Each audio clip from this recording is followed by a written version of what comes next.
Oh Let's shit. let's go ahead and start this. We are officially possibly live if everything went Okay. off without a hitch.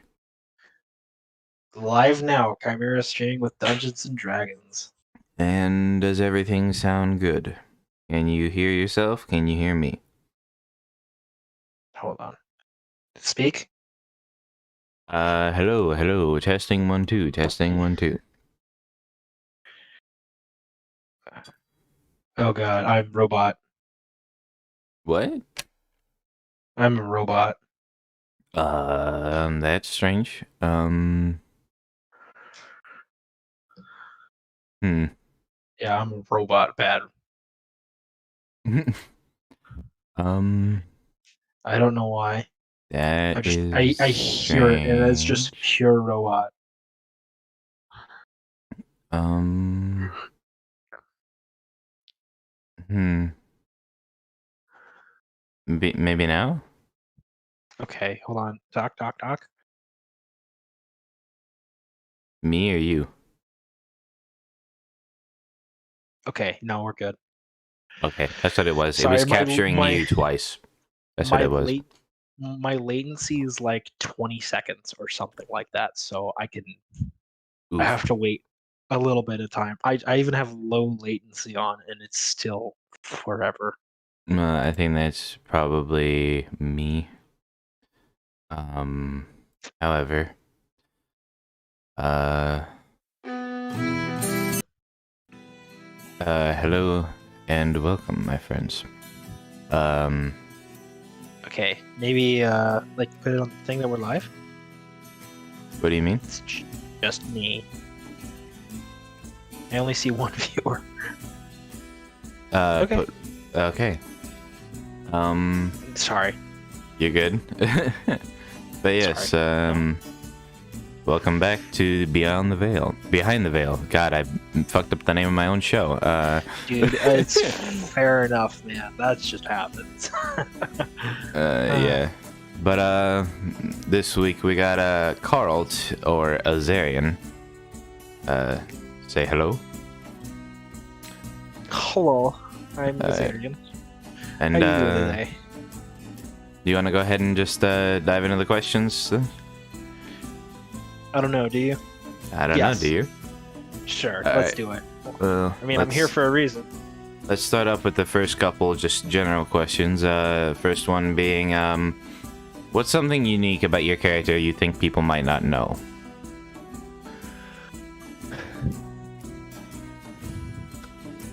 Just sit down, think about it. I kind of play my character and I lay a lot of him out. Like I really put my character out there to the point where I think I realized looking back that I don't really think there's nothing that I can think of off the top of my head right now. That something about him that just I haven't presented already. Hmm. So, Maybe something along the lines of if he got the chance. The life of Orchestria and New Crescendo is very alien to him, hmm. and being there feels very strange to him. So he would very easily go back to living in the tribal life or something akin to just getting away from this because being under the elves feels very strange and feels very weird for another people who don't even associate to be in charge. Is there anything about his backstory you think might be interesting, or like what role do you think he might have played in his tribe? Stuff like that. I can definitely say he wasn't. No, he was never a standout. In fact, he probably was. I wouldn't say runt, but like Close to it. I wouldn't say like he just wasn't as good. Like he's a half elf in a tribe of humans. He Hmm. was. I'm not saying that he was like subjugated. He was just better at other things. Like he was always able to use like a little bit of magic, like prestidigitation, and like that's it. So he was really ate, and he was never as good as hunting as everyone else in the tribe. He was just not as good. So that's why he learned other things. He learned to be a healer. He basically filled the niche that no one else kind of wanted to, or wasn't as capable as him to fill. Hmm. So he became a healer. He became a cook. He knew how to make food really good. He was like, he just knew where to fill in certain areas better than others, I guess. Got you. Well, we can go ahead and hop over to the next one, which is there anything your character does while not in battle, such as during traveling?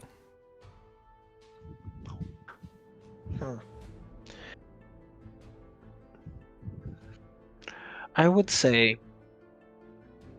he probably gathers fruits and stuff. Cooking was a very big part of his life, and it was one thing that was very much a constant thing that he did. So he'll like just make small foods. He basically just makes the dinner and stuff, lunch. Gotcha. And he finds comfort in that. He finds comfort in the repetitive nature that it was for that. Maybe now, after all of what is going on, he definitely spends a lot of his time probably with Denny. Because he feels the kid got dealt a shit hand, just like himself, and he sees a lot of himself in Denny. I mean, I could see that. he lost his whole freaking people Yeah. to another tribe. So he wants to try and give him a better life, or try and help him. Yeah, that makes a lot of sense, and I could definitely see a sort of a almost like a not quite a Kratos vibe where he's like got like this like little sidekick, but like closer to like The Last of Us, where it's an adult with like a like a child, but almost like bigger Separate than a person. child, Yeah, like they're a child, but like they're their own person. He was like Yeah. they're forced to grow up. Basically, yeah.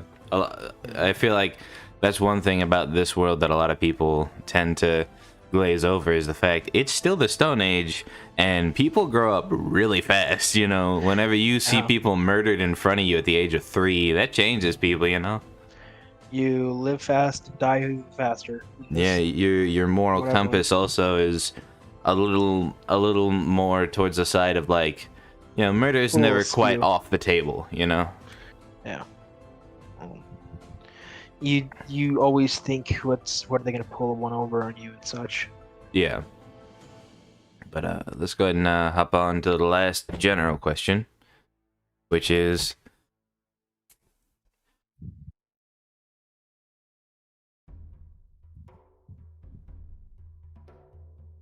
how did you come up with your character, and how different are they now from when you originally imagined them? I mean, it's literally night and day. When I first imagined Karlt, I imagined him starting off a new crescendo. I didn't even think of being tribal. Like, there was a certain group, it was actually your group, that I wanted to try and fit in with, because I wanted to fill in with like Telesea, Zankoth, and Vulcan, because I thought that was really cool, really interesting concept. Then Vulcan died, and then I was still doing it. I'm still doing it and that kind of stuff. I was like, heck yeah. And Gambit was like, how about this? How about you play a tribal? And it's literally like a 180. And I was like, you know what? I just really want to get in. I wanted to participate because this looked really fun. So I was basically like, sure, why not? I feel like sometimes Gambit will, you'll throw something at him and you'll be like, I want to be in this group, I want to be with this person, and this is my concept that fits with that person. And sometimes he'll misunderstand and think that your main thing was, I want to be with this person, not this is my concept and here's where it fits. because there are a lot of people who, they get in and they see, all these very strong personalities, and they're like, oh, well, I want to be with that one, instead of like, here's my character, here's where they would fit in, see what you can do. I could definitely feel like that was a strong thing. I wanted to get with other people. I wanted to fit in where other people were. And I definitely wanted to be a pro-human half-elf. There was a few things that I started off with, like what I wanted to do. And interestingly enough, the cooking actually was a carryover. It was, I planned to originally start with as a cook for Merrill. I had heard so much about how Merrill, best place to get food at, you get the best food there. I'm like, you know what? I do a little bit of that in real life, and I thought, why not try it there? How ironic! I did it. How ironic that later on in the campaign you did end up cooking in his kitchen. Yeah, that's honestly kind of funny. It eventually even circled back around, even though I wasn't even like, I didn't think I was gonna come close to New Crescendo. At that point, I didn't even know everything would condense this much. So, well, to be fair, your character's also gone through a lot of things that I'm sure you weren't necessarily expecting, such as like, I'm sure you weren't expecting to go off into the Sinopran woods and see a random like dwarven, thing that's older than God knows how old, like. Yeah, no, one of Gambit's favorite things to throw at people are curveballs. Yeah, you ain't kidding. So, it kind of threw me for a loop, and I'm like, okay, what is a tribal? Yeah, what is a tribal gonna be doing in a situation where you need to know a lot about history, and you've only been, you've been. Can't even read. Yeah, you can't even like, you can't even speak anything other than like Helven and a little bit of Elven, I think, right? I can speak Helven and Elvish. Yeah. It's just like, man, I'm not very useful here, but actually, here's this unique way that I am useful, because you came up with the god symbols and stuff. Yeah, that was luck. I was basically saying like, those are a bunch of things on a rock. Yeah, basically. Rock, yes, rock. Yeah. Fucking just sit there doing nothing. Well, to be fair, even just talking as far as Gambit, taking your character concept and being like, well, that might work, but here's this. What do you think? Like he did that with me in the way of he took Telesi, and Telesi was originally just gonna be like that classic, I am a troubled teen that ran off to just get away from his old life, and I'm just looking for glory and food in my stomach. And he was like, okay, would your character be into crime? And that's how I ended up with Vulcan and them, was they all wanted to do something crime related, and I was, I fit the bill, rebellious teen that wants to do something with his life.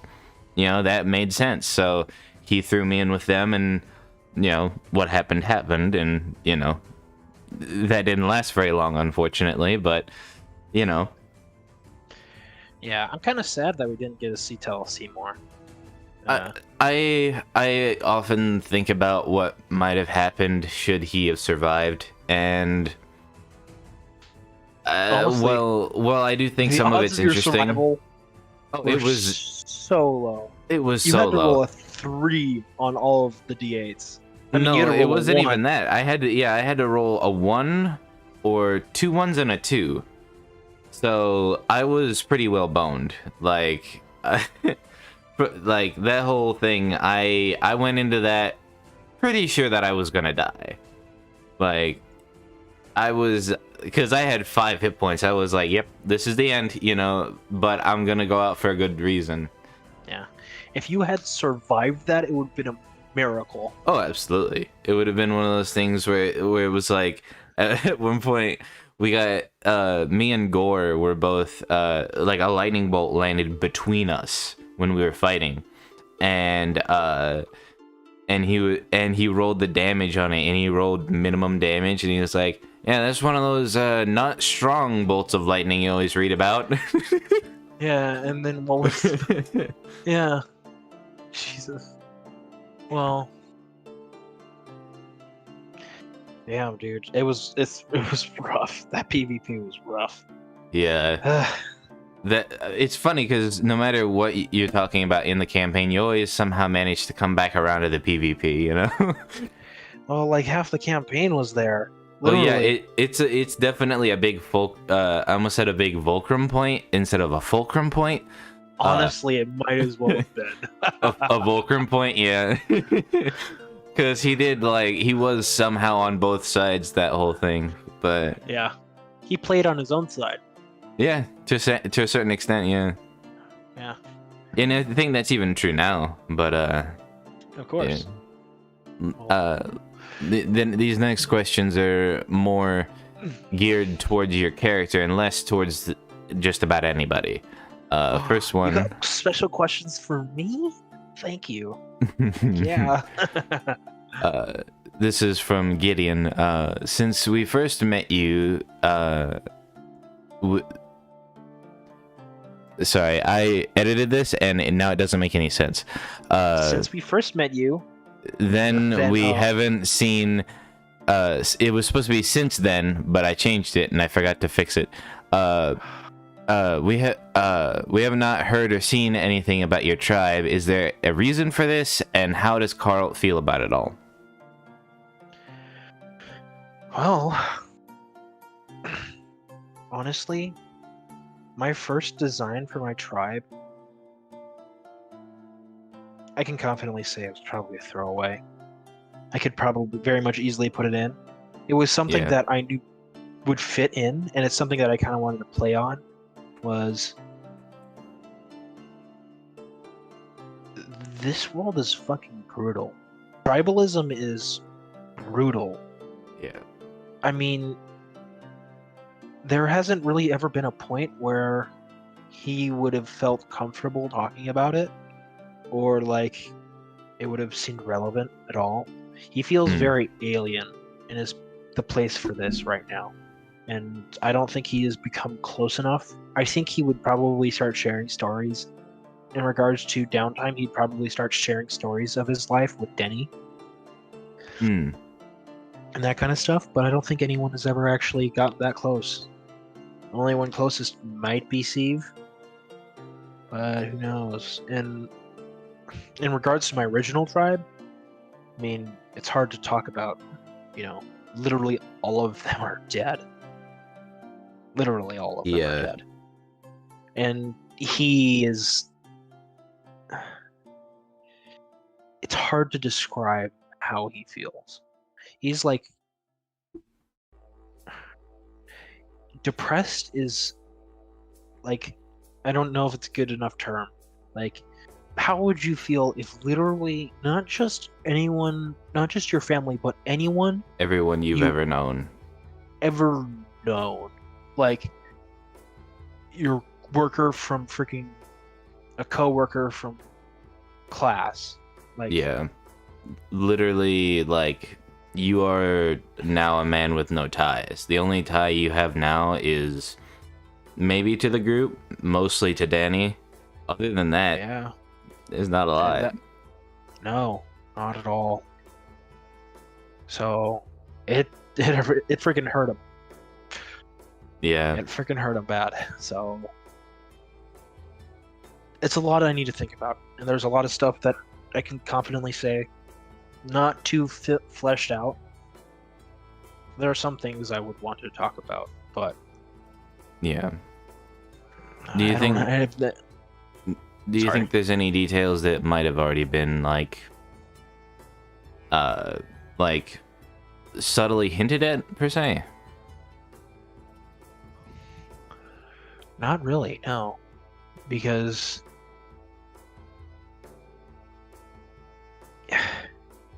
his real connection was to his mother, and she was the one who raised him. And he honestly, his main reason for the way he believes right now, the reason why he wants to fight for humanity so badly and not like try and I don't know. He does want to try and help the elves. It's just that he feels much more connection to humanity than he ever felt towards any elf. Yeah. Because he absolutely has a sense of abandonment. His father was a wood elf in Sinabra, and he has literally never seen or heard of him. Like, his mother never talked about him. Yeah. Yeah, you're definitely in the opposite position as opposed to Red, where he grew up mainly with his elven family, not knowing much about his human father, and then was like, you know what, I want to embrace this, and, you know, things happened. But with you, it's quite the opposite. You grew up with your humans, and now you have an elven father somewhere off in Sinopra that you don't even know about. And you don't really seem to have too much interest in that. If he knew him, it would be interesting, but I don't feel like he has any drive, because he doesn't have any real drive to find his father. His father didn't give a crap about him. He left him behind. He's never even talked to him. He doesn't even know his name. He's in the line of... Red was on the long lines of, I want to embrace the humans because his mom, well, he doesn't know if his father like rejected him and stuff. I know that my father rejected my mother and such. So he's along the line of, okay, I don't give a shit. I could give less of a fuck. I'm happier here. I'm really happy here. And I don't see any point to trying to go to some place where literally all of my people I know and love would get shot and killed. Yeah. I could definitely see. Well, to be fair, there was some trading between peaceful tribes and the city humans, however. Generally speaking, they were seen as like, you know... Well, I'm talking about Sinopra. Oh, I mean, yeah. Sinopra, they freaking kill on... for what I know, for what I've interpreted, they basically kill on sight. If not kill on sight, then question and send them away. You don't go there. Yeah. I mean, I would say that my tribe was maybe a little bit of an exception. I don't know. I wouldn't say so. The only reason why I think that it would be an exception was because I was there and I could talk. Yeah. Because basically what my tribe was the Swift Arrow. Swift Arrow, I believe, clan. You see, it's been so long since I've even had it. Yeah. But basically, they were regarded as like the best like hunters around. They like got the best furs. They got the best everything. And I wanted to play on the irony of, I'm just not that. I just can't. Yeah. I was not built like that. And that was one of the things that I wanted to play my character towards. I think it would definitely be very interesting should you end up finding your father, even just by accident via, like, say, Sieve. If your father is, say, one of the Sinopran guard that you one of the generals that you end up working with against the orcs, I think that would honestly be really cool. Yeah, it'd be really, really interesting. Really interesting take. And it's totally like Gambit to do something like that. Yeah, I was gonna say, it'd definitely be Gambit style to just be like, oh yeah, here's like this world-ending scenario. Oh yeah, and here's like your family, you know, like, father. Here's that one thing that you've been looking for your entire life, and it's during the worst time possible. Yeah. During the one time you don't want it to happen. Yeah. He'd throw a gasket or blow out a casket. Yeah. Because it's like, dude, I don't have time for you. I don't. Yeah. But let's go ahead and hop over to the next one real quick. As we have said, Vulcan saved you and you tagged along for a while, but now you seem to be on a very different path. He saved you, you've seen him work some powerful magic and raise someone from the dead. What are your thoughts on Vulcan, your savior and man of shadows?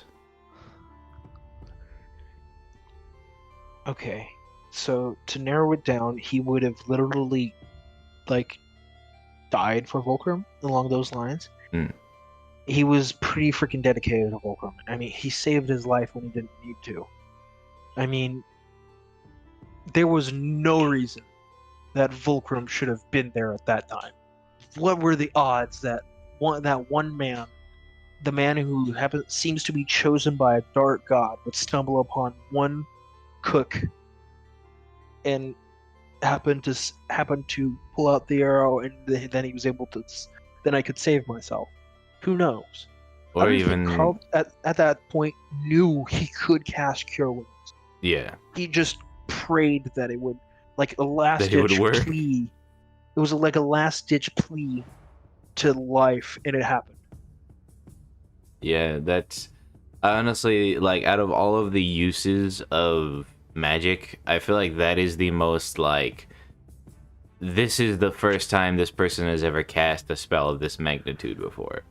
Yeah. Because it was just like, because it was just like, I reach out to the gods and I just pray that I don't fucking die here, and it was like, your prayers are answered. You know, it was honestly kind of similar to how Tella was whenever it was like, I reach up to Storvo and say my life for his, and then he got the one storm effect that did that, you know. Sometimes the dice just don't give a fuck, or the narrative don't give a fuck about your dice, or, you know, your rulings. They're just like, this is the narrative, this is going to happen, you know. No matter how unlikely it is. And one of the main reasons why he actually didn't, or like the second time, didn't like go with Vulcan was because Vulcan had done something that also felt like connected to past, like it was almost a red flag. He left Karlt behind. Karlt had no freaking clue that. Wait, no. Shit. Sorry. He did leave Karlt behind because he was like, I must go, and basically Karlt didn't know what to do. Karlt was really a tag along with Steve basically for a little while. Well, yeah, that too. And he saw Vulcan was on his own path. He saw he was doing his own thing, and he knew that this was probably best way to survive. Probably. Yeah. To be fair, from his perspective, the only thing he was really aware of at that point was that Vulcan was casting, like, you know, well, he wasn't even casting any weird magical spells. Well, he was bringing people back from the dead, and you were just like, yeah, maybe not. Well, I'm talking in regards to like episode 10 when I first met him. I saw his dark red aura. That's the first thing I see of him. I'm like, you saved my life. You look fucking possessed, my man. you don't look good. And so that led him to be like along the lines of just, we separate and do our separate thing. And now, when originally, second time when I met him, and then he raised Tanazol from the dead, he just got those feelings of, you know, where you're like, you just get the sense this of ain't like right. Impending doom or something like that. It was like you just get chills like all up your back and along your arms. It's something. Your stomach drops a foot, sort of thing. Yeah. To him, he couldn't tell. Like, I don't know if I played it up well enough in session, but he couldn't tell if that was a blessing from a god, and he honestly could tell, bare minimum, that wasn't like a gift from Yenna. That's kind of I'm thinking it would manifest differently. I like to imagine that to a certain extent he does imagine that it's like Well, he still believes in Yenna. It's like a small gift from Daestrus, just being like, here's my my child to save you, sort of thing. And then you sort of hung around him and saw who he really was, and you were like, oh no, Yeah, you're not from Daestrus. Yeah, no, this is right. like he you got problems. I hope you live the best life. But I'm gonna go. I'm gonna go with this guy who's not trying to do bad shit to me. Yeah. But yeah, let's go ahead and hop over to the next one real quick. Have you thought that Vulcan might be able to raise your tribe? Tanazal could be seen as an imperfect resurrection because he was the first ever raised. With more time and practice, maybe true resurrection is possible. Is this something that you would be happy about?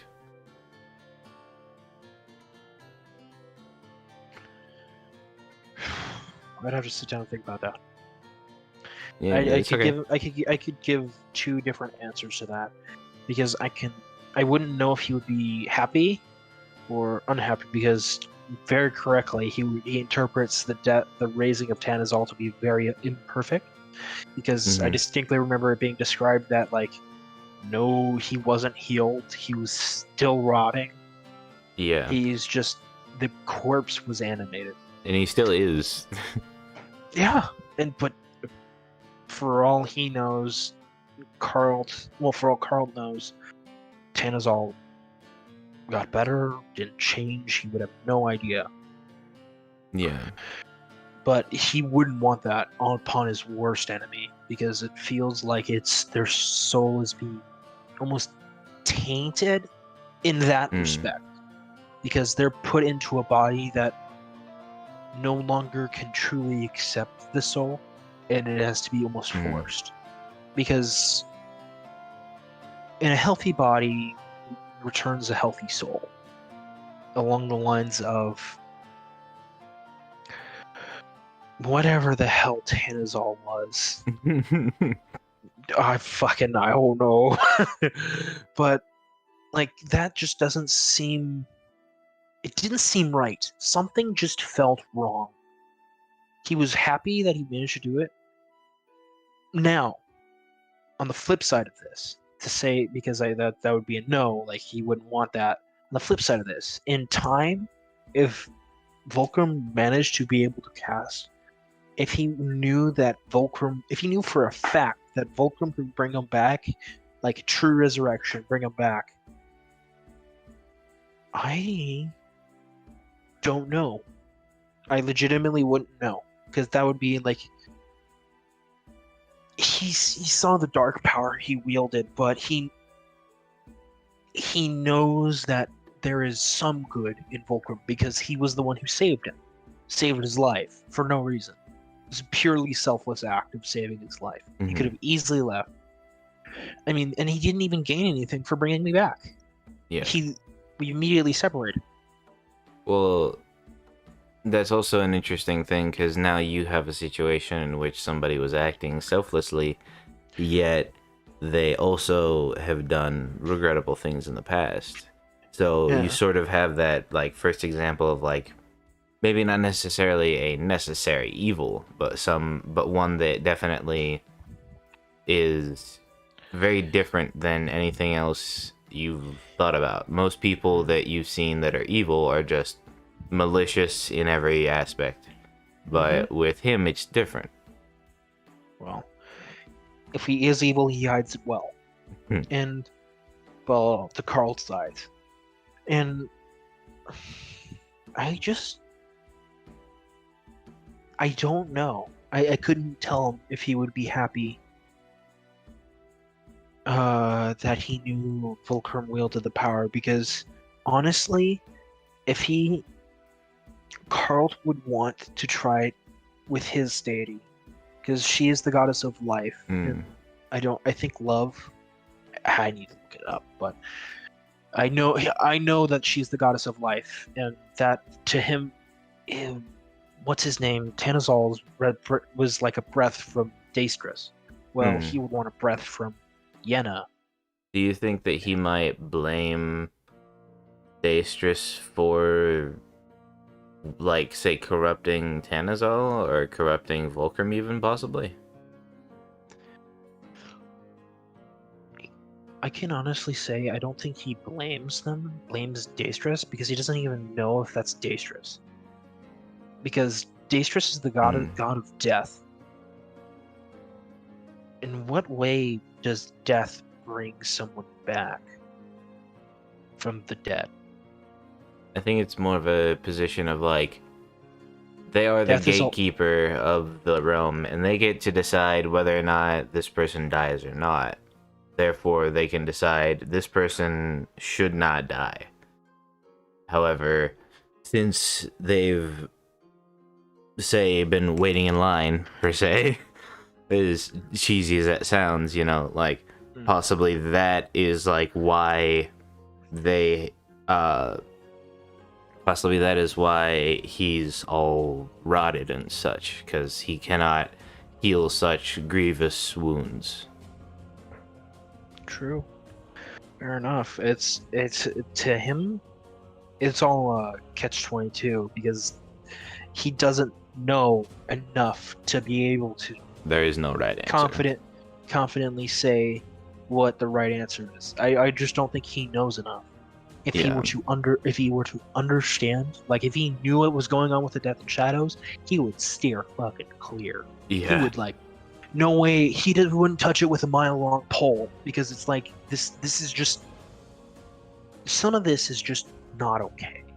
Like, I get that there are moral quandaries and stuff, but some of the stuff that goes on is just not okay. Yeah. And he just doesn't feel comfortable, his family, his closest relatives, being near people like that. Do you think that, talking about the Death and Shadows, do you think he has any particular thoughts, if he had out of character knowledge, about Dracus, per se? He would feel like he is leading an army to a city that is in the midst of change, to try and force an unhealthy change. Killing an entire people, because that's all he could see them coming as, is wrong. No matter, I would like to point out that besides Sieve and Royce and Nolan, he has yet to have any positive experience for any elf.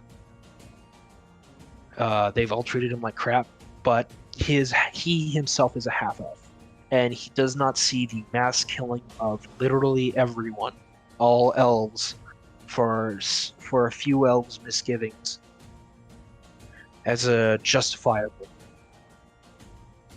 That makes sense. And Dracus being the one leading it, he couldn't quantify it.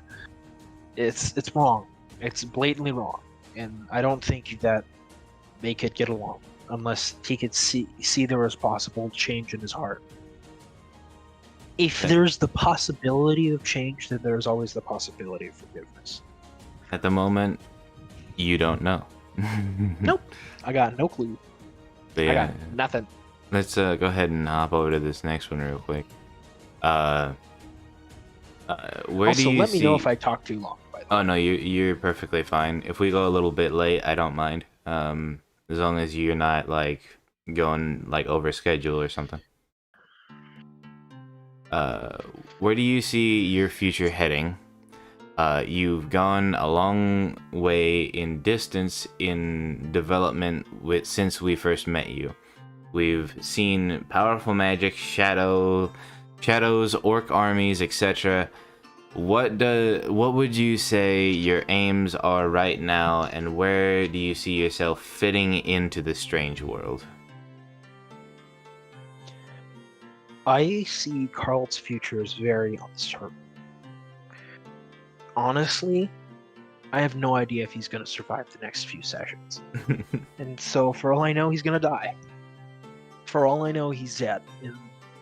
He's dead this Wednesday. For all I know. And so if I were to pick a future for him, which I doubt will actually happen, he would want to start his own little tribe Hmm. because he felt most comfortable there. He was happiest there when he was with his own tribe, and he was able to cook a meal and share stories over a fire. He has been, I don't know, he was miserable for a while there. I mean, you're just walking around.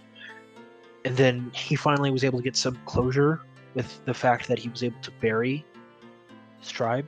Yeah. He finally got closure, and he was able to maybe reconnect to his deity there and pray to Daestrus that he takes good care of the people who died. One interesting thing. My first experience with Karlt, like on screen, since at the time I was like way behind, like I hadn't seen any of the sessions. This was just after I had died, and my first experience was was burying your people and just sobbing into your hands. And so I was just like, okay, so there's some context missing there. Yeah, no, definitely.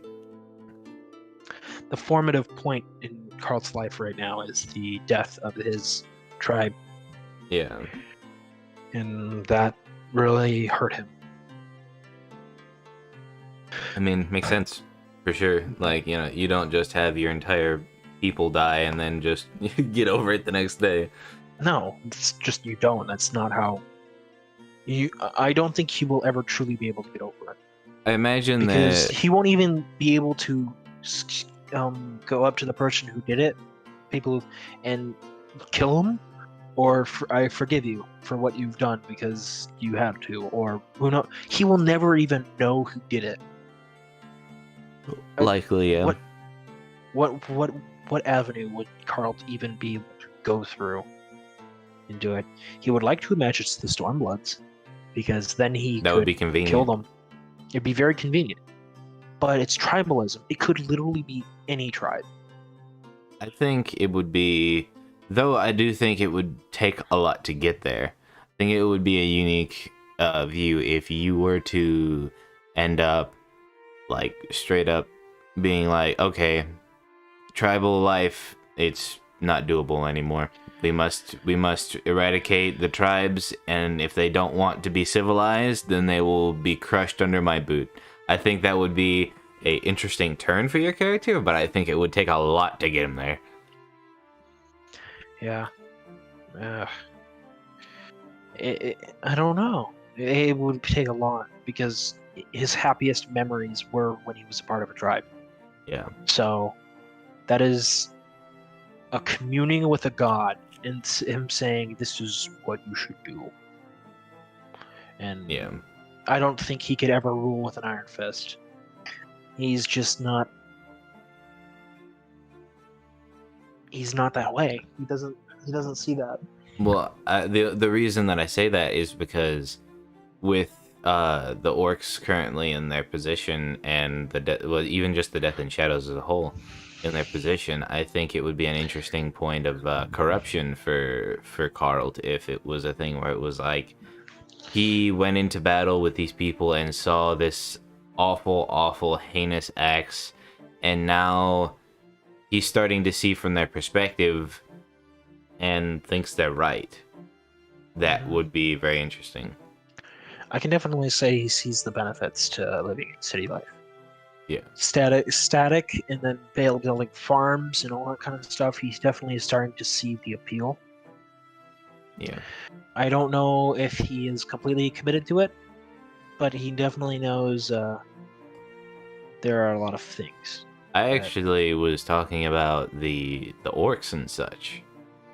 Oh, really? Yeah, Oh. I think it would be interesting if Karlt was like, there's a creation theory that's basically the way devils were formed was they were angels that were sent to fight the demons, but then were tainted by the demon's touch, and when they returned home to their heavenly realm, they were shunned by the gods because they were tainted, and so they became resentful, they became hateful, and that's how the devils were formed.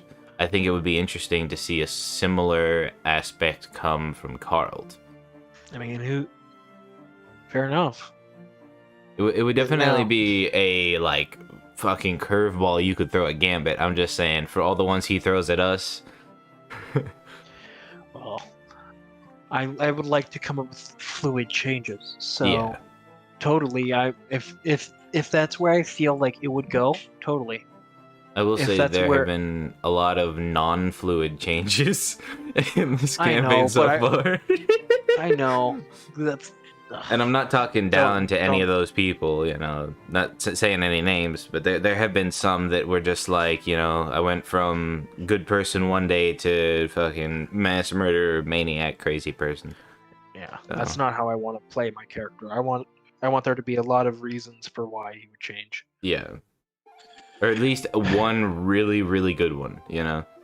Mm-hmm. Okay. Okay. So to answer the second part of the question, Jesus, my aims right now, honestly, right now it's just triage, dude. It's just triage. He's right now his thought is to damage control and like fix what's happened, and try and like get it to a semblance where it's not immediately to a tipping point, where it's not a sense of like rebellion, and so where we can. He sees changes coming, but I think there needs to be more change. Personally, I think he would think there needs to be more change, and the elves are being way too static to survive, and there needs to be some changes in that hierarchy.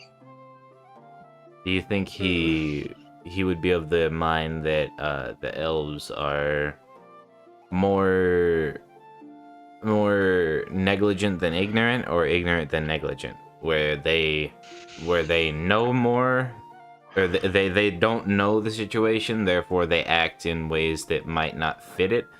Or do you think it's a thing where they intentionally keep themselves blind from the truth as to keep them from I think they having definitely to... they blind themselves from the truth, so they don't have to worry about it. I Mm, think that there's a lot of they choose to be blind because Jesus, there's you don't ban magic. That's just yeah, like such a dumb decision. and a You have serious to dick move. willfully blind yeah, it's you have to willfully blind yourself to what's going on there. If they the only way you could have done it is if like right the day of they get magic, when they don't even know what's going on, that's when you ban it and you have to Yeah. like play it. But like it's been months, or a month and change. Oh, I know it's been months since it's happened. Yeah, And Royce so definitely decided to postpone that for quite a while. yeah, and so there's a lot you can't. There's that's what I'm saying, triage. And where do I fit in this world? He doesn't that much anymore. He doesn't find a place, and so I think eventually he's going to try and carve out a place for him to fit in. Do you think that there may be a different place in the campaign in which he may fit better? Like a different group per se? I think that's definite possibility. There are certain characters that I don't think he like morally aligns with, and like just doesn't like. He doesn't understand why any one of their caliber, like he doesn't know why Steve like feels so attached to him. He's a random freaking half elf. He enjoys it. He likes having that connection though. So there are certain things that I don't know. It's however it plays out, it'll play out, because I can't think of any particular way it would people who would fit in more with him. Yeah. I think that out of all the groups, possibly the Gods and Guards, but other than that, at the moment, I don't see there being a ton of... I don't see any way to interact unless Gambit can figure out a way to progress them up a month. Because aren't they like over a month behind us? I think that he may end up I think that's why he was like, okay, here's this situation in which you have to leave the city so that you can actually travel for a little while and burn off some time. Yeah. Well, still, we're still somehow moving at a faster pace than they are. It's weird. Yeah, let's go ahead and hop on to the next question because we've only gotten into 4 and we have 23. Jesus Christ. I know. Holy shit. But yeah, let's go ahead and head over to the next one. You've moved between several groups, or at least come into contact with a lot of different characters. Is there any group you'd like to spend more time with, or do you feel like you found the one you belong in? No, I really don't. Okay, moving on now. Honestly, you probably could move on. I mean, I don't feel like I've actually felt any group that I've had any. There are no similar. He is not yet. He's yet to find a similarity to anyone. Yeah. Like he feels very much out of place, but he's trying his hardest. So. Well, yeah, we can actually head on to the next one then. Yeah, I feel bad for skipping it, but Jesus, got a lot of questions. These are a little bit shorter, a little less long-winded. However, Karlt is so kind, I can't imagine him getting angry. What would make him snap? Oh, do we not know who said this? No, we do not. At least they did not put their name. Then it was Badger. Okay. What would make me snap? That sounds like someone's trying to figure out how to make me snap. The death of Denny. That would probably make him snap. And who's to say that the death of Royce hasn't made him snap? True. We have yet to see his reaction to his death. Yeah. By the way, just because we haven't gotten too far, don't feel like you have to like shorten your answers. No, totally. To make me snap, I really don't think there's anything that would. Well, no, I think Denny's death would make him snap because it's like, what the fuck's the point of this world? There was one light in my life. The one thing that I really thought would be like, okay, and really try and make better was Denny. Because he sees him as like a reflection of himself, or at least a small one, literally. But also, I think he's in the process of subconsciously making his own little tribe, and he considers the little group he's made. He feels like he's made a little tribe with them, and losing a member of that tribe. I don't know yet. We'll see. Yeah, let's go ahead and hop over to the next one real quick. Oh god, I forgot to take away the other one. Is there any elf that Karlt thinks is good or that he respects?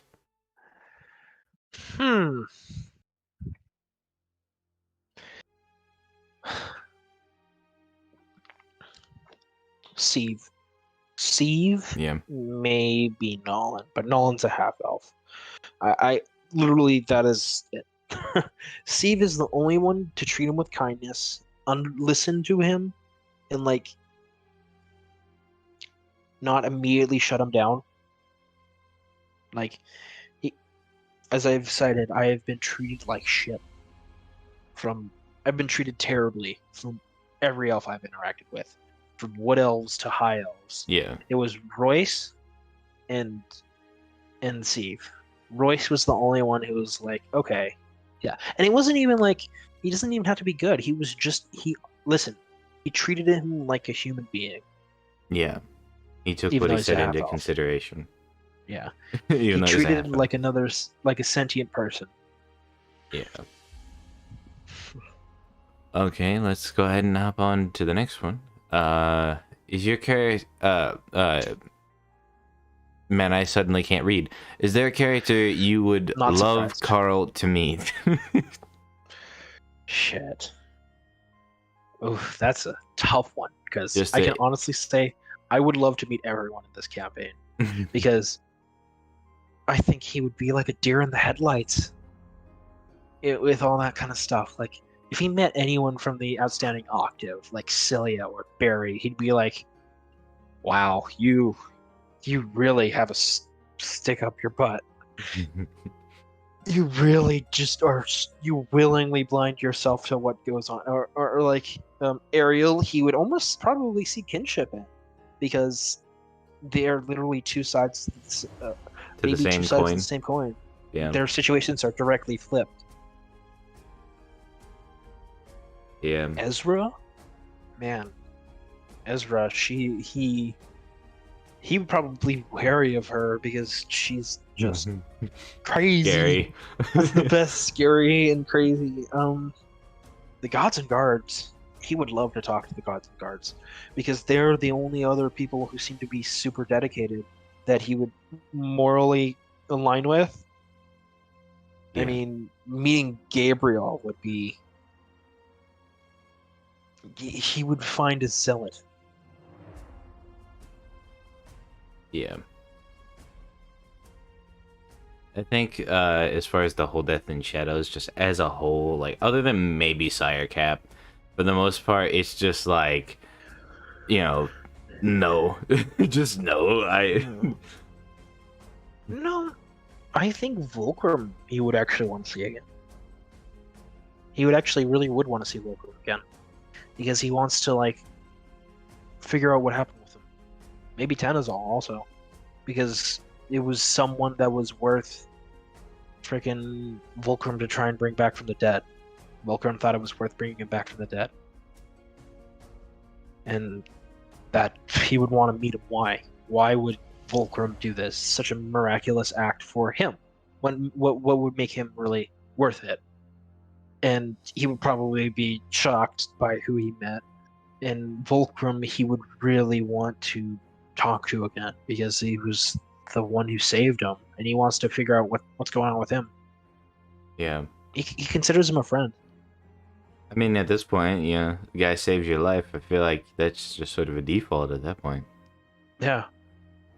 Definitely, I could see you. I could see at least a idle friendship between you and maybe like Vaso or Nira.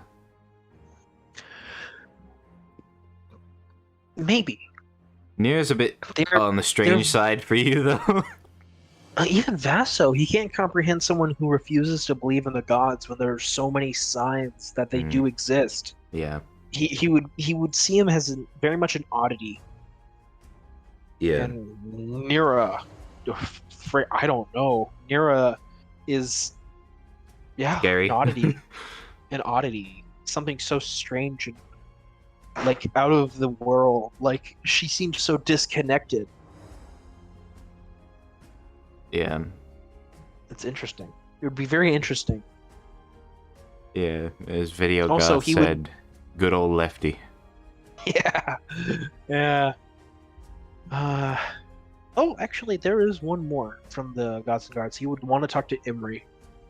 Yeah. Because then he could finally talk to someone who shares his relates faith. to him. Yeah. Who shares his faith and see how they've seen how their view of Vienna has transformed through their trials and tribulations. Out of the whole campaign, I think you two are the only ones that worship Vienna. Yeah. Pretty sure. Yeah. And honestly, I could have easily gone Visaria because of that was my whole shtick. Shtick? So, oh. Gotcha. With my tribe and such. That way we were hunters. Yeah, that makes sense. Let's go ahead and hop over to the next one real quick. Next! How heavy does the guilt rest upon thee for not being there as your companions died? Well, fuck me, I guess. Well, fuck me. You know what? Just to spite the person who asked this question, I don't feel guilty at all. No, I felt pretty I felt pretty great. I'm not gonna lie. I felt so great that as the only healer in the group, I wasn't there. That as the only person who like jam-packed healing spells, we all died from not having any healing. Oh, that's so great. That wasn't meant to be a troll question, but it became one. Yeah, I mean, come on. But yeah, let's go ahead and hop on to the next one. Fuck me, do I you, guess. Do you believe you being there that day along the river would have changed anything? A little bit more of a serious tone to the same question, I per se. Well, I'm the only person who had majorly heavy spellcasting, and I think I could have very much used my spells to mitigate damage and do a lot of damage. So, counterpoint to all of that, I have 19 hit points and my armor class is 9. I could literally go down within 1 round. Yeah. So, who knows how much I would have changed. Well, one point that Gambit made as well was that he had, like, I think two more Stormblood archers. That could have really... Archers. That could have... Well, yes, your healing might have made a big difference. It also might have completely ended up killing you guys outright. Maybe I might have twin spelled freaking Scorching Ray. Oh, it might have been 6 to try and, because I would only target one person, so I could target another person. Then I could do my 3 attacks. But I don't know if that's how it kind of works. But I don't really fiddle with the spellcasting, which is something new with this character that I'm doing.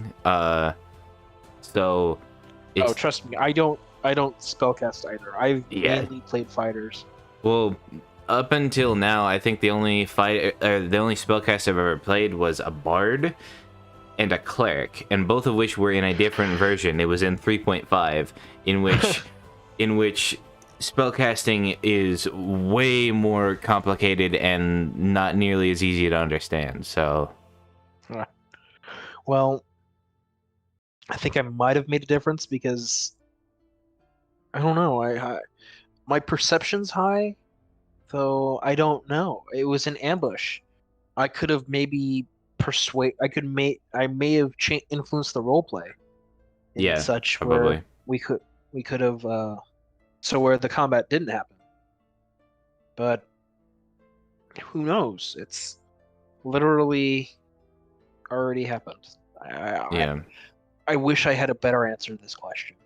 Yeah. I asked myself this question also. Yeah. I think this is going to be like how Tella was where he died. This is going to be that for you, you know. This is going to be your situation where you're like, you know, constantly asking what if, you know. Yeah. Yeah. Let's go ahead. What if we, you know, didn't go set up that forward operating base? Yeah. I mean, or even if you just like trusted Quinn to do it himself and didn't mess with it at all. Maybe all of the people there might have been slaughtered, and possibly even Quinn. Who freaking knows, dude? Then a different name would have went off of Victor's list. Die. Yeah. Though that might, in one way or another, take care of itself, because the tribal life is just so brutal. Honestly, I wouldn't be surprised if another tribe came by and was just like, yoink, you know, and fucking booted them out of their territory. Well, you talked of corruption. This may very well be a corrupting point, because I think that would be vehemently thinks that they should deserve to die because there was no reason. He was the one commander where Karlt thought the elves have a chance. They have a chance to change and do good. He's fucking dead now, and like he didn't even get to do anything because a completely third party fucked it all up. Yeah. So. Yeah, let's real quick, hop over to the next one. What is Karlt's favorite spell or possible future spell?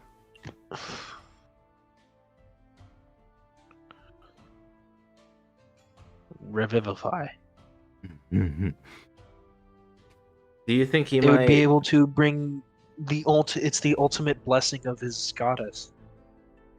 Do you think he might want to keep Royce's body for whenever he might gain access to such power, or do you think he even has any inkling that he might be able to do such a thing? He knows it's possible because he saw Tanazal come back in such a very mutated form. He would try and do it through his goddess's avenue. He would only try it through her because he knows that she is a kind and benevolent goddess. Whether she is or not is up for grabs, but yeah. Well, as compared to Daestrus, who is the god of death and war, you know. Exactly. So yeah, war is one of those ever constants compared to where life is also an ever constant, but is also directly combated by war. So exactly. So it's two sides of a coin. Yeah. Well, there also is the theory that Daestrus might not even be a god. He might be a devil. Who knows? Yenna might not be a god. She may just be a celestial. Yeah. To be fair, there might not be gods. With how Gambit is, I could definitely see him being like, actually, you know, all the gods died a long time ago, and the god stones are the hearts of the dead gods, and there is a ritual you can do to bring them back. But well, good thing freaking Tanazal destroyed the godstone for the god of nature. Yeah. Yeah. We're not gonna have a Melora temple like in Critical Role, where it's just a lush garden, you know. Well, who knows? My headcanon is that it's totally just those are naturally occurring, so I could totally see another one just popping up. Maybe. What are the odds? What are the odds that we would just happen to stumble upon all of the godstones? I think if he had not killed it with if he had not destroyed it with the symbol for him of Daestrus, I think that those vines that grew up, I think they would have just completely embalmed him and like just fucking crushed him to death. However, I think Daestrus's will killed those plants. Who knows? No, it's just my theory at the moment, but yeah, let's go ahead and hop to the next one. If you were allowed pants, what color would Karlt have? P.S. Pants in the UK means underwear. God fucking damn it! Why? we're inching towards the troll questions. We're not quite there yet, but we're getting there. You think? You know,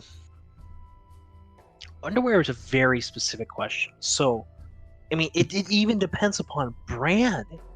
Like, Duluth Trading Company is such a great fitting underwear. I mean, they sell so many different types of them.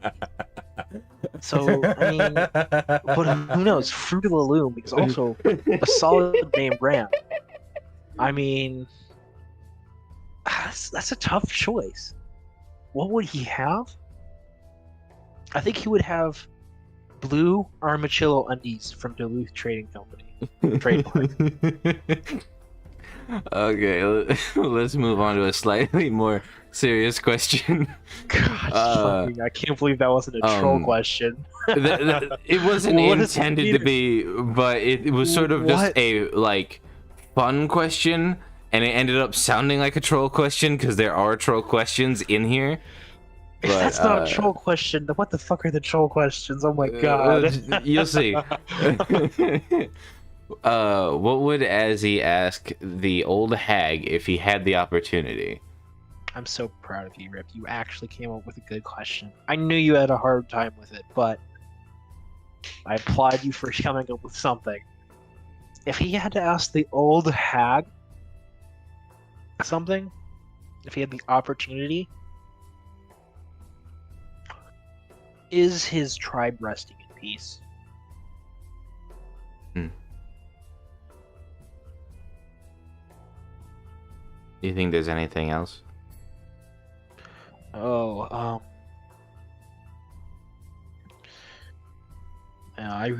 would definitely not ask moral questions of the hag. So, here's a question. With the hag having not one but 2 godstones now, can I have one? Can I have the life stone? That would be an interesting question. Honestly, I think you would end up in a Gabriel situation where it's like, sure, you can have it, but give me your soul. You know, like. True. She is, you know, hags are definitely that type that's like, you know, sure, you can have this all-knowing immense power, but give me something equally as powerful in return. You know? Yeah, she scares me. Yeah. Because I think she's the representation of the devil, which is not a good sign for future hags. From the sounds of it, she sounds like an Oni, maybe. I don't think she's an Oni. I think she'd be like a tiefling if she were. At the very least, she looks like one. Yeah, she definitely looks like an Oni in her true form, anyway. Fair enough. And I don't necessarily know that that's her true form as much as that is her corporeal form, and that the chorus that we saw in the Hell realm is actually her metaphysical body, but we just haven't. That might be her true form. Who knows? Yeah, that's what I'm saying. Is that might be her real body, while the that's her avatar. Also, I was just thinking about it, and to anybody who doesn't know what this campaign is, if they just tuned in and saw this conversation for the first time, they would probably think we're some sort of crazy, like death cult or something. What the talking fuck? About Where did you get that from? Talking about oh yes, her metaphysical form and all this shit, where it's she ascended beyond. Yeah. You know, she's an old hack. Yeah, I think it would be interesting should that thing that we saw in Hell end up on the physical plane. I think that would be scary as hell. Literally. It would make me nervous. Slightly. As to be expected. You know, literally you have Asmodeus themselves walking around, you know, that would be pretty nerve-wracking. But yeah, let's hop on to the last serious question before the serious troll questions. What does Karlt think of his current team members? Fuck. What does he think of his current team members? He sees what's his name? Jorvik? I can start with Jorvik. Okay. Jorvik is a wild card. He doesn't really understand Jorvik. He doesn't really know why he's kind of here. He's what is his game? There has to be some sort of game for him to be here because he's a dwarf. Why would he care about humans? Yeah. Okay, Nolan. He can honestly say he's immature because there's a certain level of, I don't know if I would say immature is the right word, but he feels like he thinks he knows what he's doing, but he really doesn't. What are you doing? Well, one example that was given was him sort of trying to command the Synopran guard with Sieve right there. Yeah. And him not having the position or, authorization to do so. Or freaking him directly talking to the clerics when it was not his thing to do. Yeah.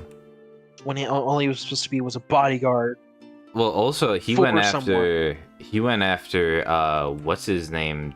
director or not director Sonus, but the main cleric, he went after him really hard. Like, you know, where did you get this thing? You know, how did you get it? You know, that sort of stuff. Like, he went after him like really hard on that. Covering for your Cedric, Yeah. which leading on to Cedric, he actually likes Cedric.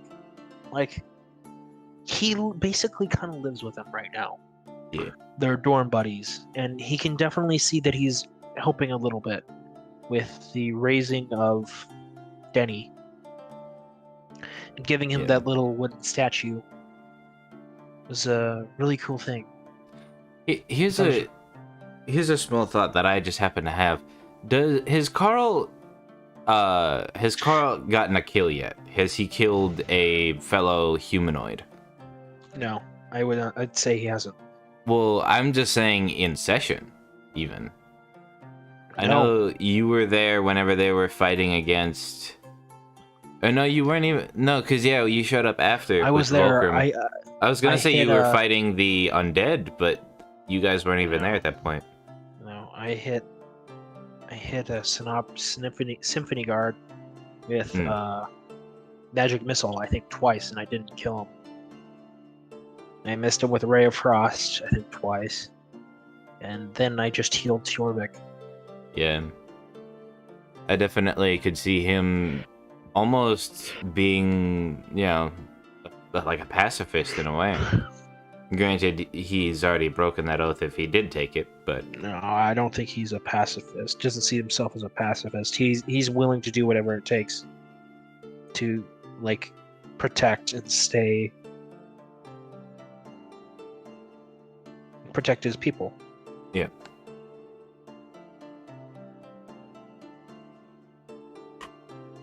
What are your thoughts on,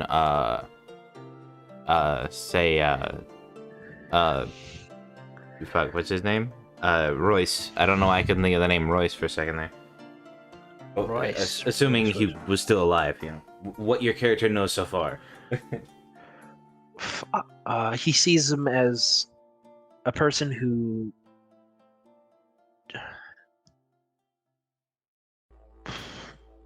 it feels bad to speak bad of the dead, but feels like he lacks a backbone.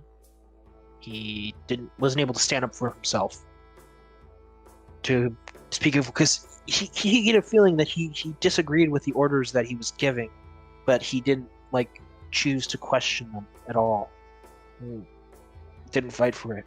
He saw us as someone who really cared, and he saw him as a way to really help the High Elves. And well, he was able to help the High Elves. And finally, Sieve he sees as a progressive. He is the most. It kind of amazes him, the perspective that he has on life and humans and such, and he admires him for being able to stick around so long and be able to still hold that belief that they deserve that. He's been around for 500 years and he's the head of the guard, and he thinks that the humans are worth it, and I think it's very admirable.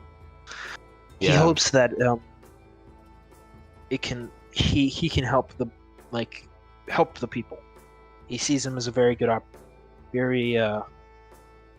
opportunity, and hopefully a close friend. He definitely has a very modernized perspective on things. Oh yeah, he very much has a modern perspective on it. Yeah, which does make him feel a little bit alien to the campaign, but I think overall makes him definitely one of those I like to imagine it's less of he's got a modernized look, more of he's been around for a little while, and being a wood elf, he's more than likely spent a lot of time just sitting out in the forest meditating and thinking about things. And whenever you sit there and you actually think about things for long enough, eventually you realize there's not necessarily something that makes everybody, that makes one person more important than the other, So I'd like to imagine that perspective comes from a long time meditating in the forest and just thinking for a very long time.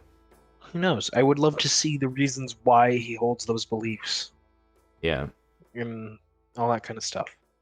There's also there's talk of a possible future member. Now, I don't want to get anybody's hopes up, but in the theoretical universe that this other person does come in, the one I'm referring to specifically is Tarxison. Do you think there would be any thoughts on him specifically? I don't know, dude.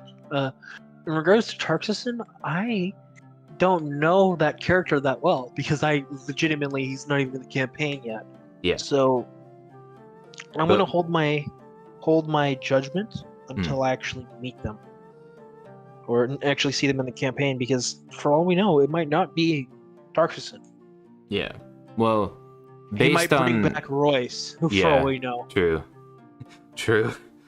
But based off of the small description of a mercenary that basically works for whoever's gonna keep him the best fed and best taken care of. Any particular opinions on just say somebody who is of that nature? He can respect it. He respects that belief because it's someone who's trying to make the best out of life. Yeah. That makes sense. Well, let's go ahead and go to the part that all of you have been waiting for. Fuck me. I'm totally excited. So excited. Let's go ahead and switch over to the troll questions. First one. Thank you. How would Karlt react if Garrick flirted with him? Who the fuck said this? Rip. Fuck. No. What the fuck? That's my answer. Next. What the fuck? All right. Next question. This one is from you. Azarian would like to know why Karlt is such a bitch. I would like to tell Azarian that he's such a coward for trying to interact with me in this way and not say it face to face, pussy.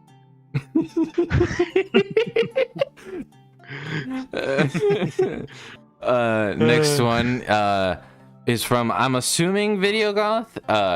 Who is your daddy and what does he do? I don't fucking know. I don't know. I don't know. That was a point in my campaign, is that I do not know who my daddy in fact is. Yeah, actually, yeah.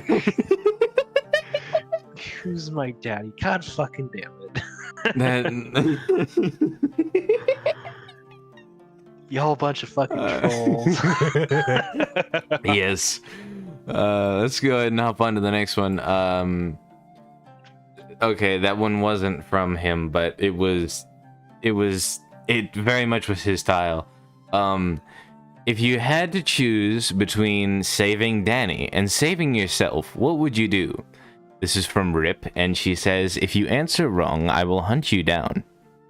First of all, you spelled Denny wrong, so ha. Denny's. It's Denny, not Danny.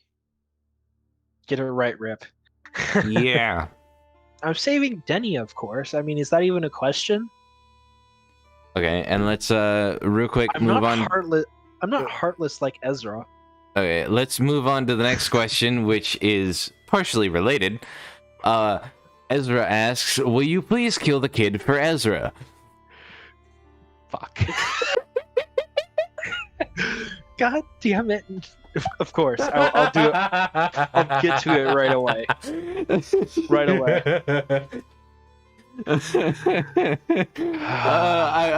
I had to put those next to each other. But God fucking damn it, man. But God damn it.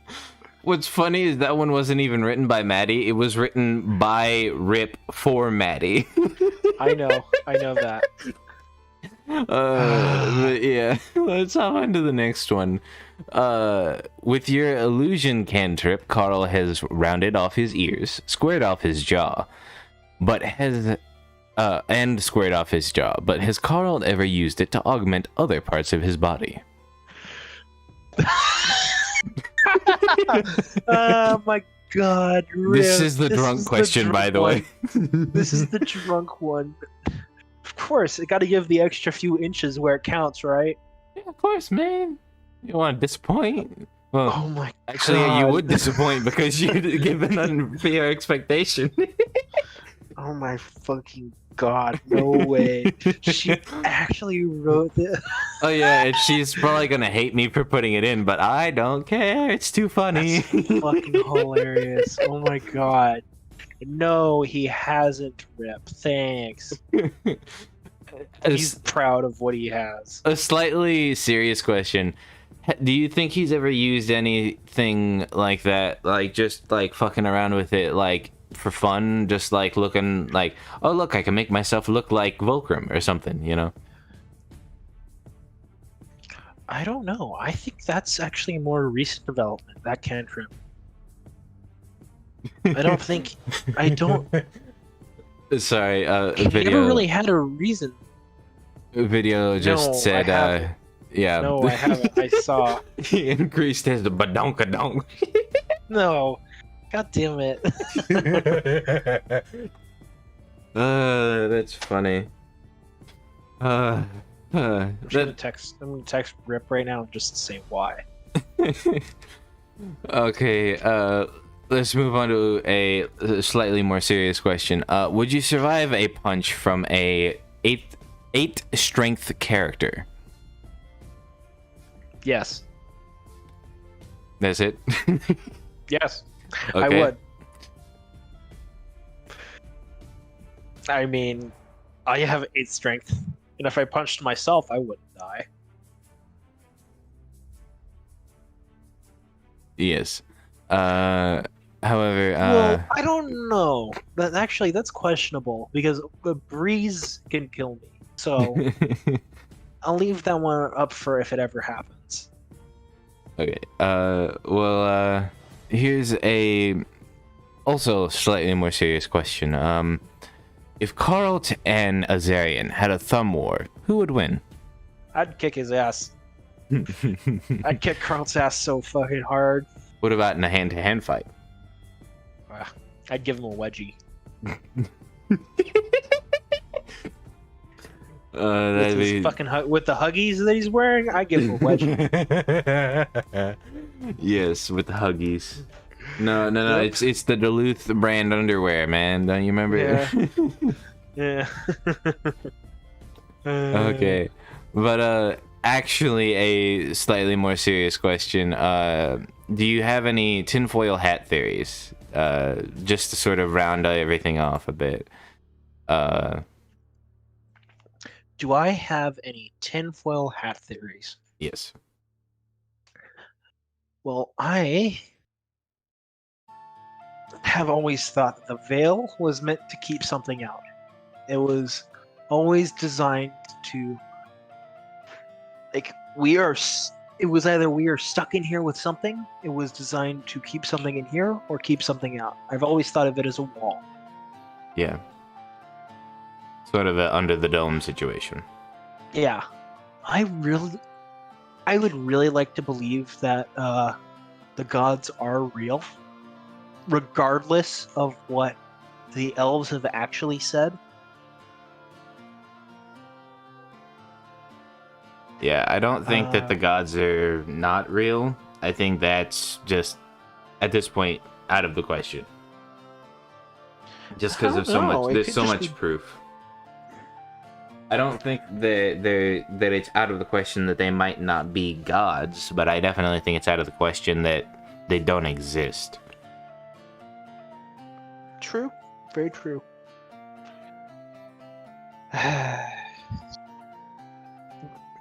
Now that was one hell of a thing. I don't think I have any other particular actual idea. tinfoil hat idea? I can't think of one. There was one about the high elves, the wood elves, and the dark elves possibly being all the same at one point. Oh yeah, no, definitely. I can absolutely believe that. I can definitely believe that they're just different over time. Oh, and I can definitely see that dark elves may be corrupted high in wood elves. So like the area that they live in has corrupted their bodies to where that they come out black and such.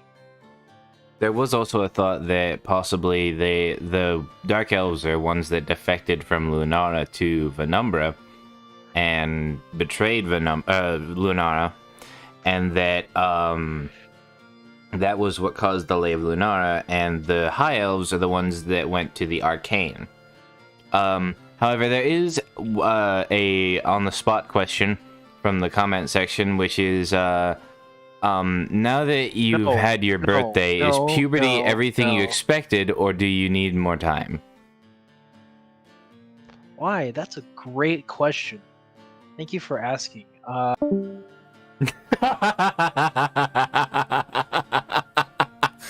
Oh, that's great. Zane, please come back into the waiting room. Thank you. That's my answer. Oh, that's so great. Because I turned off streamer mode too, so the disconnect sound even went through. Oh, that's so great. Oh, I love that. But yeah, I had such an amazing time with this, even though it didn't quite go as long. I'm just so. Oh, well, I was trying to shorten my answers, so I could actually go back over some other questions. They're definitely still long. I didn't want to go long-winded with it. Yeah, you can go ahead. Anything you can think of right off the top of off the top of your head? Can you give me like the document, and I can definitely elaborate on some of them. I can send you a reference. Yes. Give me one moment. Yeah,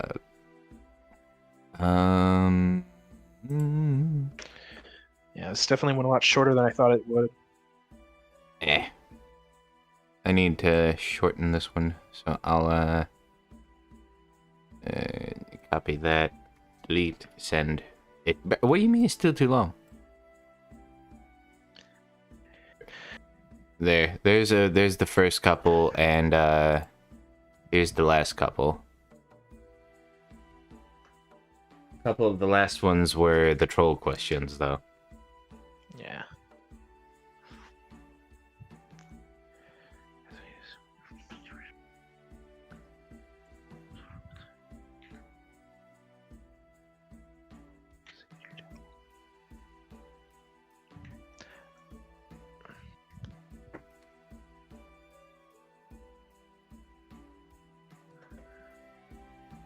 What? What is that question video? Which one? Look at the one you just sent in chat.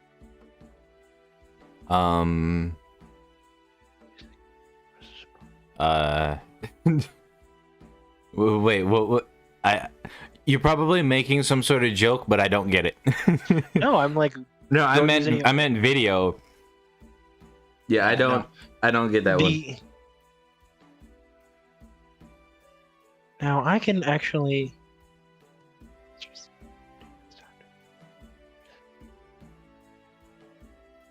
Yes. I don't get it. Okay. I can definitely say.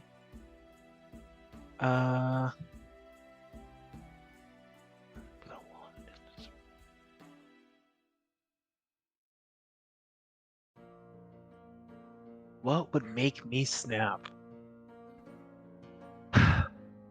I can definitely say him losing his belief in his deity.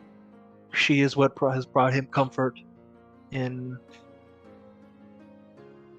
That would actually be a sign of him snapping, is if he doesn't believe in Yenna or doesn't follow her that much, because like she is like a central part of his belief and what has basically kept him sane.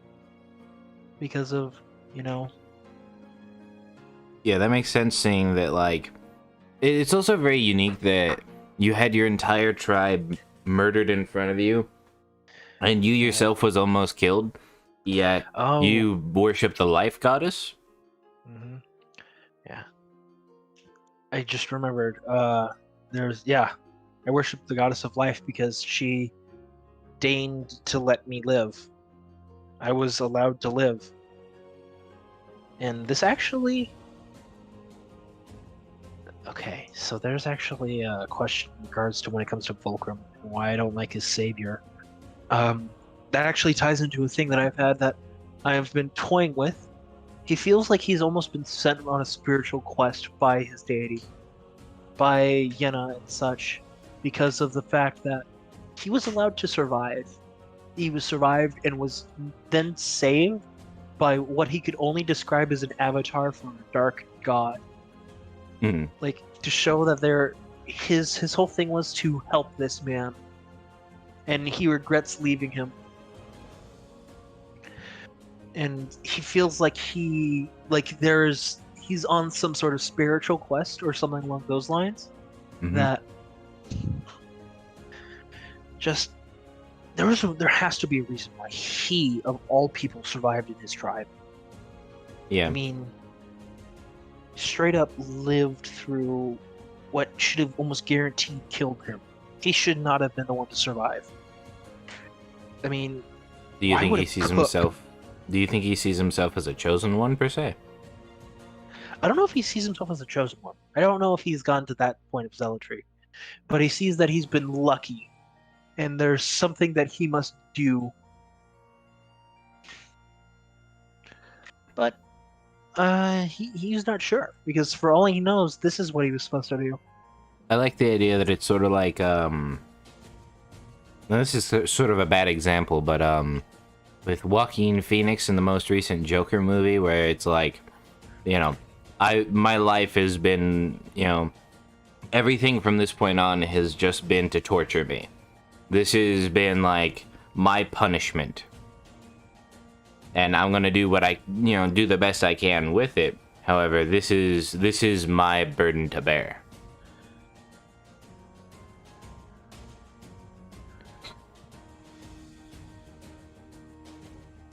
Hello?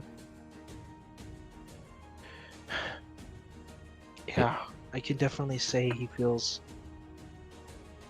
I don't know, man. It's tough for him. He doesn't. I can guess he has some sort of survivor's guilt or something like. That makes sense. And you can even tie this into the Thing with Royce. Yeah, the Royce and the Moon Shepherd's dying. Oh, He yeah, left a little bit right there. when they were about to do that. 3 times he has almost come to a place where death was. Yeah, And narrowly avoiding it. Narrowly avoided it. I think it would be interesting if he sees it as like less of like it's an impending doom, more of a thing where it's like you are running away from something that you just need to embrace. I think that would be an interesting perspective.